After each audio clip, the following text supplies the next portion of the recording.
Hey gang, it's me, the Inner Nerd, and in this video I'll be making a model I've managed to miss throughout my whole time on YouTube, which is this, Eduard's P-51 Mustang. So stick around as I'll be running through the build, talking and doing the natural metal finish using metallic paints, and then I'll move on to some weathering.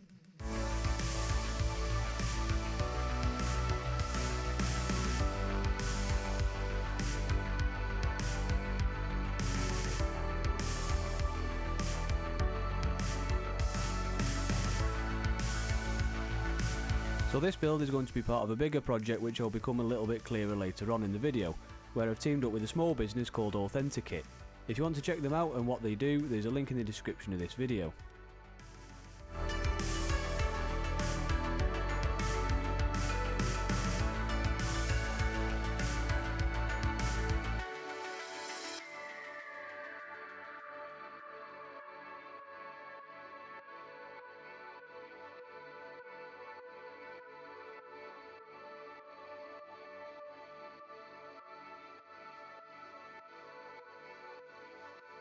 As you can see, this is one of Eduard's new tools for the P-51 Mustang, and this particular box is the limited edition long range version of the aircraft.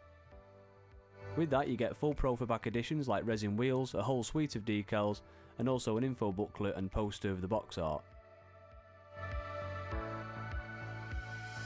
There's not a lot of parts with this being a single prop World War II plane with 5 main sprues, one of which being payload, and that will hardly touch. As ever, we start with the cockpit and a surprising amount of parts actually.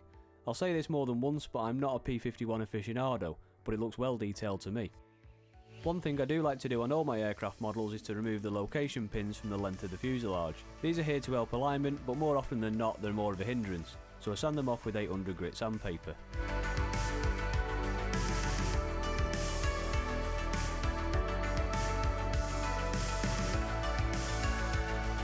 If you're new to modelling, then the glue I'm using is AK Interactive Quick Dry Cement. This is the same as Tamiya's Extra Thin Cement, just rebranded, but I highly recommend you get one of these because it's so quick, neat and accurate compared to the stuff you can get in a tube. For plastic parts I'd normally use a set of snips, but for these resin parts it was neater to use a razor saw. This one is from CMK and you can get others. The teeth are very fine and the saw blade's super thin, so it makes easy work of cutting through the resin mould supports. For the resin parts, the regular poly cement won't work, so I use super glue from VMS. VMS stuff is quite expensive, and if you're on a budget, regular super glue will do exactly the same.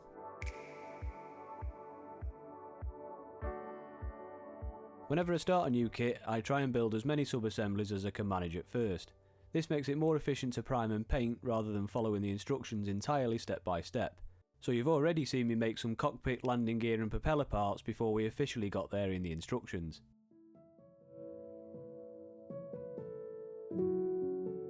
P-51 nerd time now.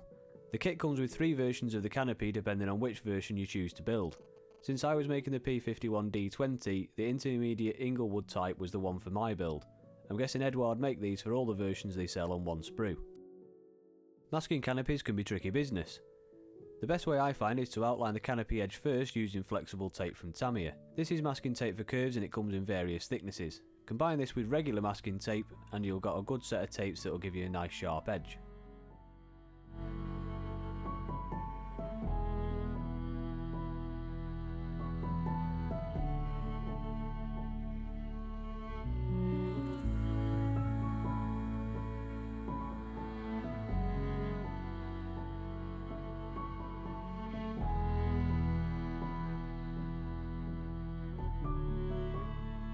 Since this is the higher end of Eduard's range, you get the Profipat pre-cut masks, which are always excellent, but the other method I just showed you will cover most other models that don't come with this luxury.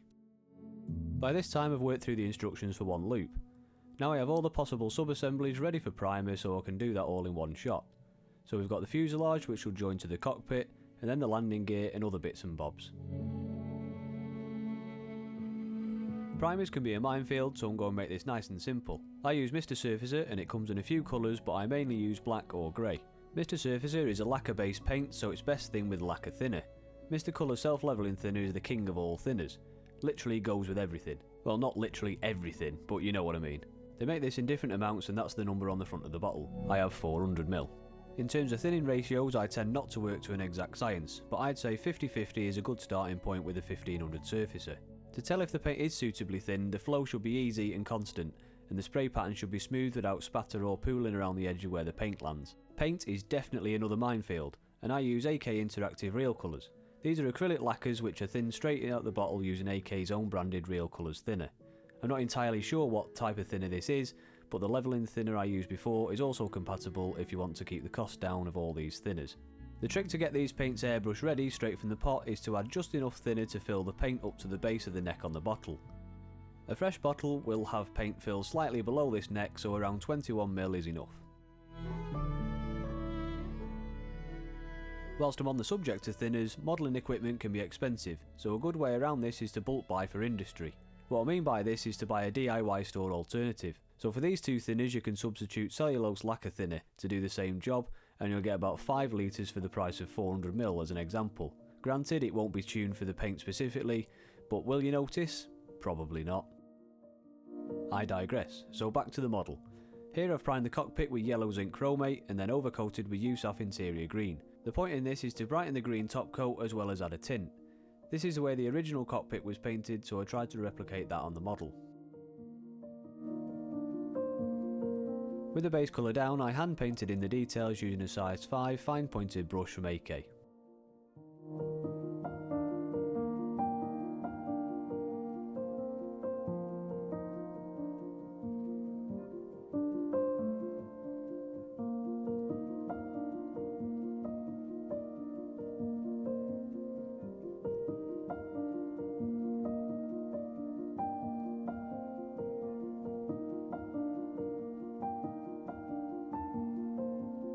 The cockpit floor was made from plywood, so to replicate this effect I laid down a base of USMC sand, but the exact colour isn't too important, any beige kind of colour will do for this method. Next I added wood grain effect using a mix of oil paints. The colours are yellow ochre, burnt umber and raw umber. The exact mix is hard to calculate, but in this case can be tuned to mimic whatever wood you want. I added this in a thin layer straight onto the sandy coloured base, and you can already see the wood grain starting to develop as you apply the paint. Immediately after that I used a flat brush which was completely dry to move the oils around and create streaks in the layer. Because the brush is dry it will take some of the paint with it, so no need to press too hard here or you'll risk taking the whole lot off. I'm a bit crap at scratches, so to help me out I applied a layer of Ammo's chipping fluid with the airbrush. Once it's dry, a layer of the top colour, AK Real Colours Black 6RP, finished the process. To activate the chipping fluid underneath you need to add water to the paint before it dries fully. So once the paint is touch dry, add the water and then agitate the area until the top coat starts to chip away. You can go as hard or soft at this as you like to get the desired outcome. I think I went a bit hard at this to be accurate and I'm not that happy with the result, but we know for next time. Adding highlights and shadows to a cockpit creates a sense of depth. To do this I dry brush some dark grey onto the black areas, picking out high spots, particularly upward facing ones that will catch the most light.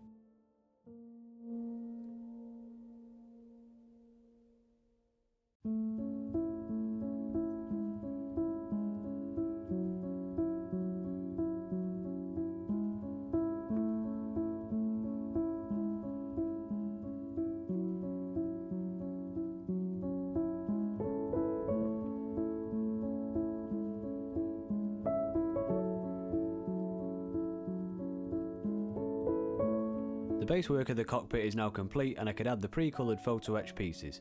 Cutting photo etch on a solid surface is a good idea so the chances of bending the fret is lower. Here I'm using an old 3D printer bed, but something like an old tile's perfect.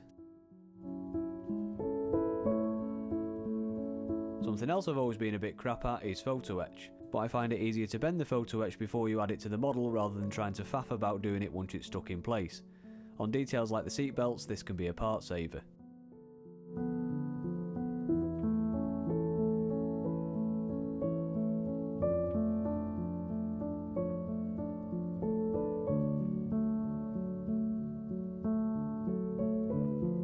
You've seen me use a lot of pre-mixed products on this video already, but it's barely an inconvenience to make your own using oil paints. I made a dark green wash from a mix of green and dark brown oil paint and mixed it with white spirit enamel thinner into a wash consistency.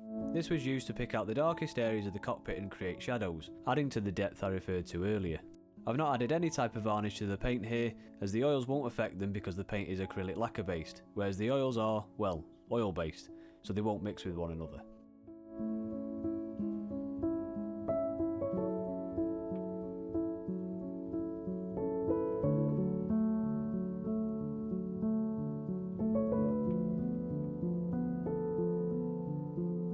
After the shadows are put in using the wash, I dry brushed a lighter green over the raised areas to lift them up a little and be slightly brighter than the base colour of the cockpit.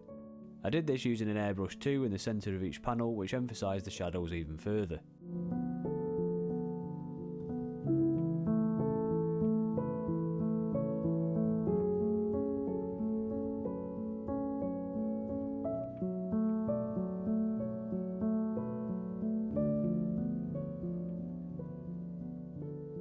The final detail was to add some wear to the photo etch seatbelts using a deep brown wash from Ammo. I find this is a good colour for seatbelts as the brown adds a nice fused feel to them. The innards are now finished and the fuselage is ready for assembly. Since the parts are already painted, I can't use regular polycement, so I use extra thin superglue to fit them into place. If you really want to use polycement, you can scratch away the paint on both mating surfaces so that the raw plastic can be fused with the cement.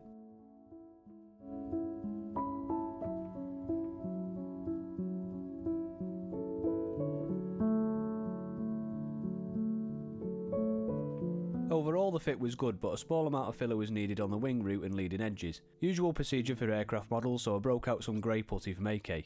This stuff dries pretty hard, so there should be no worries with the filler cracking later in the build. I used to use perfect plastic putty, but I found this was too soft and it would often split after I'd finished painting. The machine gun muzzles were a very bad fit for some reason, and they didn't align at all with the wing. They are handed, but even so, the correct part was no way near where it should be, so I removed the location pins and sanded it until the part was better. To prepare the surface for a rivet check wash, I sanded the whole model with 2000 grit sanding sponge just to unify the plastic and putty.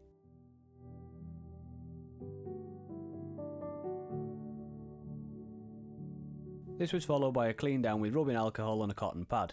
Be careful if you do this because it can strip off the painted areas in the cockpit if you're not too careful.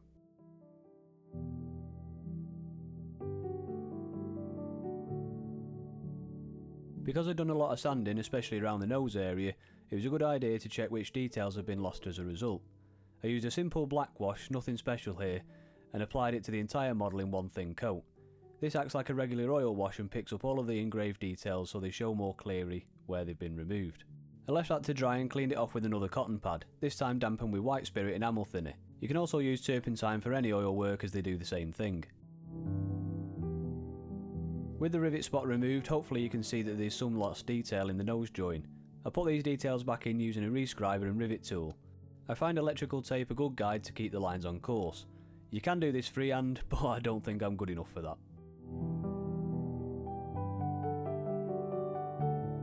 Then I primed the model with a coat of Mr. Surfacer 1500 in white. I used the white because I was trying to replicate the brightness of the metallics I'd used to paint the model. The primer had highlighted some problems around the wing root, so I filled these with Mr. Surfacer 500, which is a thicker version of the 1500 I used to prime the model and is like a heavily diluted putty. This will get rid of any sanding residue to make the model nice and clean for primer. It's really important for every model, but especially metal finish aircraft, because any dust will be massively amplified by the metallic paints.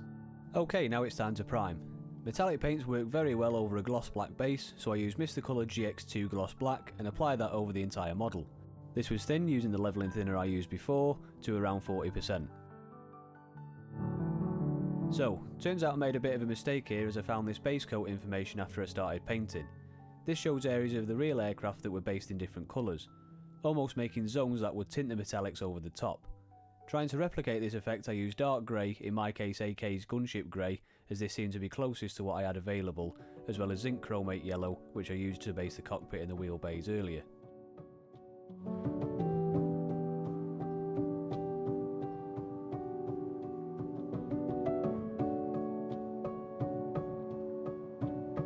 With the experimental primer done, I used AK's Extreme Metal White Aluminium for the wing areas only. The white aluminium paint is different to the aluminium paint used on the fuselage to get a contrast of different metal finishes like what you see on the real aircraft. When spraying metallics, it's important to keep an even flow of paint through the airbrush and maintain a suitable distance away from the model in order to make the paint work correctly. I use 10 psi for all the metallic work and keep between 25 and 40 mil away from the model. If you do get too close, the metallics will quickly pool and make a right mess. If you're too far away, the metallics will have time to dry before they hit the model and the surface will become grainy and rough. So staying in this sweet spot helps keep the paint smooth and uniform. Looking at almost all the references I found show that the airframe was made out of various different coloured metals, where either the panels have been replaced or just made from different types of metal. To put this onto the model, I masked some of the key panels and lightly filled them in with the different shades of the AK Extreme Metal paint. You might be sat there thinking these AK Extreme Metal colours are quite expensive, so if you wanted to save some money you can actually paint the panels underneath a different colour. Then if you were to overcoat in a single colour like aluminium, each panel would be slightly different, yet you'd only use one metal colour paint. To achieve the black pinstripe on the wingtips and tail, I used a thinly cut piece of masking tape as a spacer guide to align the main mask against. This made sure that all the pinstripes were the same thickness throughout the model.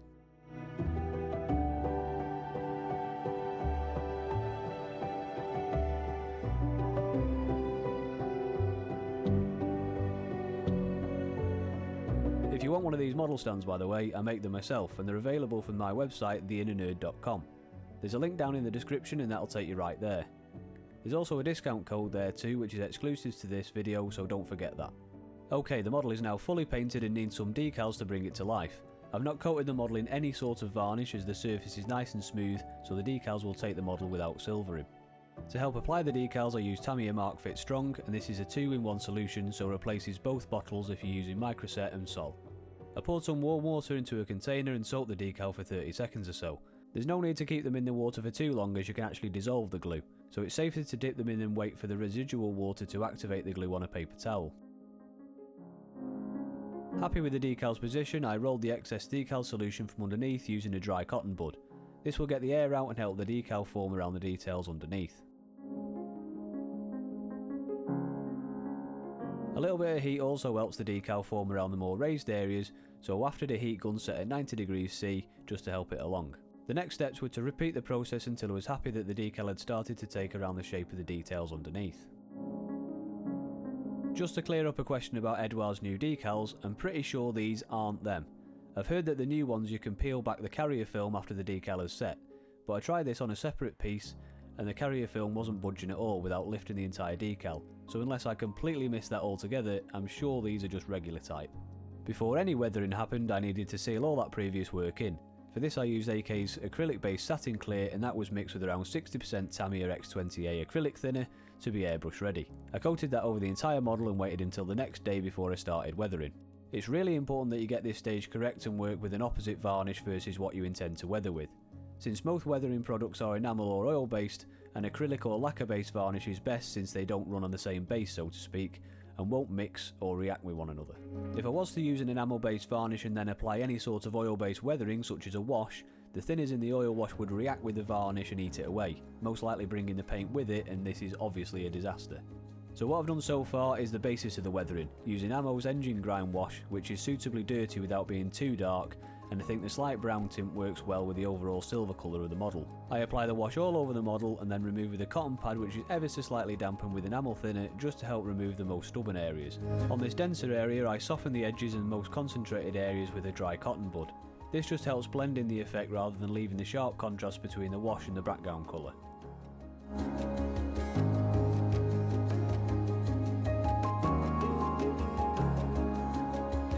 Exhaust smoke was added using black 6RP, which isn't quite jet black because that would be too dark.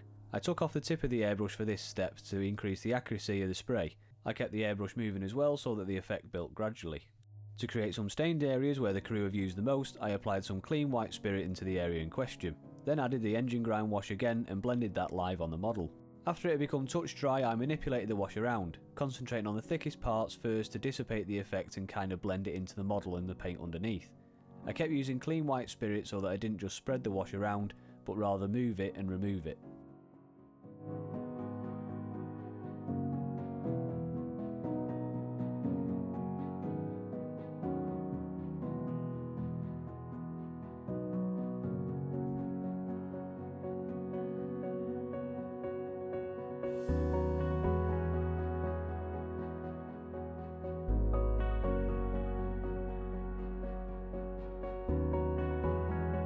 Finer details like streaks were made with oil paint straight from the tube and applied carefully using a fine pointed brush.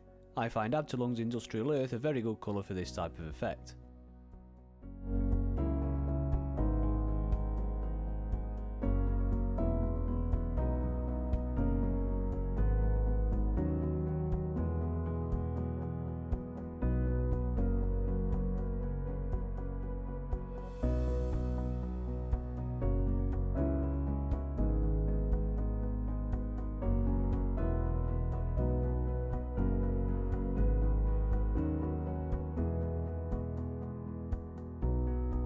To get some mud splats on the underside, I mixed some raw umber oil paint with white spirit and loaded a flat brush with the mix. Then with a toothpick, flick the brush tip onto the model to create small splashes. It's quite easy to overcook this method, but you can remove it with thinners if it's not to your liking. And that concluded the weathering. Not too much on this one, but hopefully just enough to make it look used. Moving on to the final assembly, I used super glue to attach all the final pieces.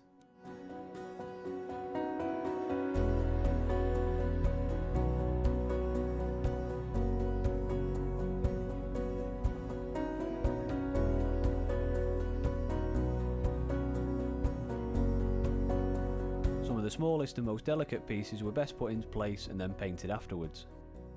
In fact, one more piece of weathering was the landing gear bays. I used, yep, you guessed it, Ammo's engine grind once more to give the area some dusty, kind of dry look.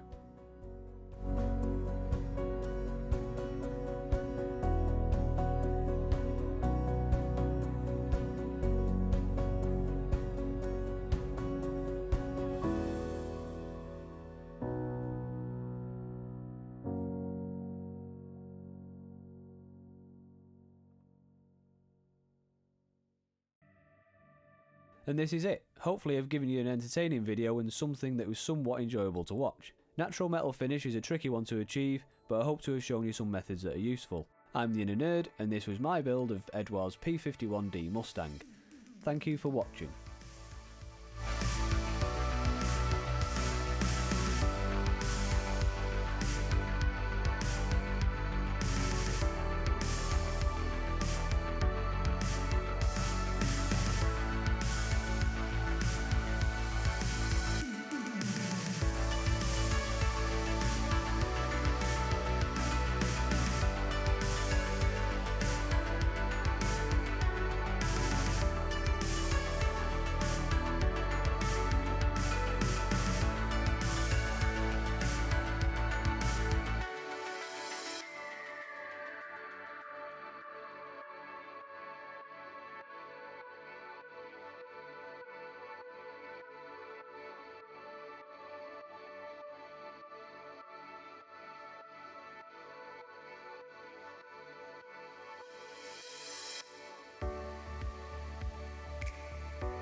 Hello, me again. If you like this video, check out some of my other stuff by clicking on the videos on the screen. Also, make sure you hit that like and subscribe button and all other buttons of that kind of nature.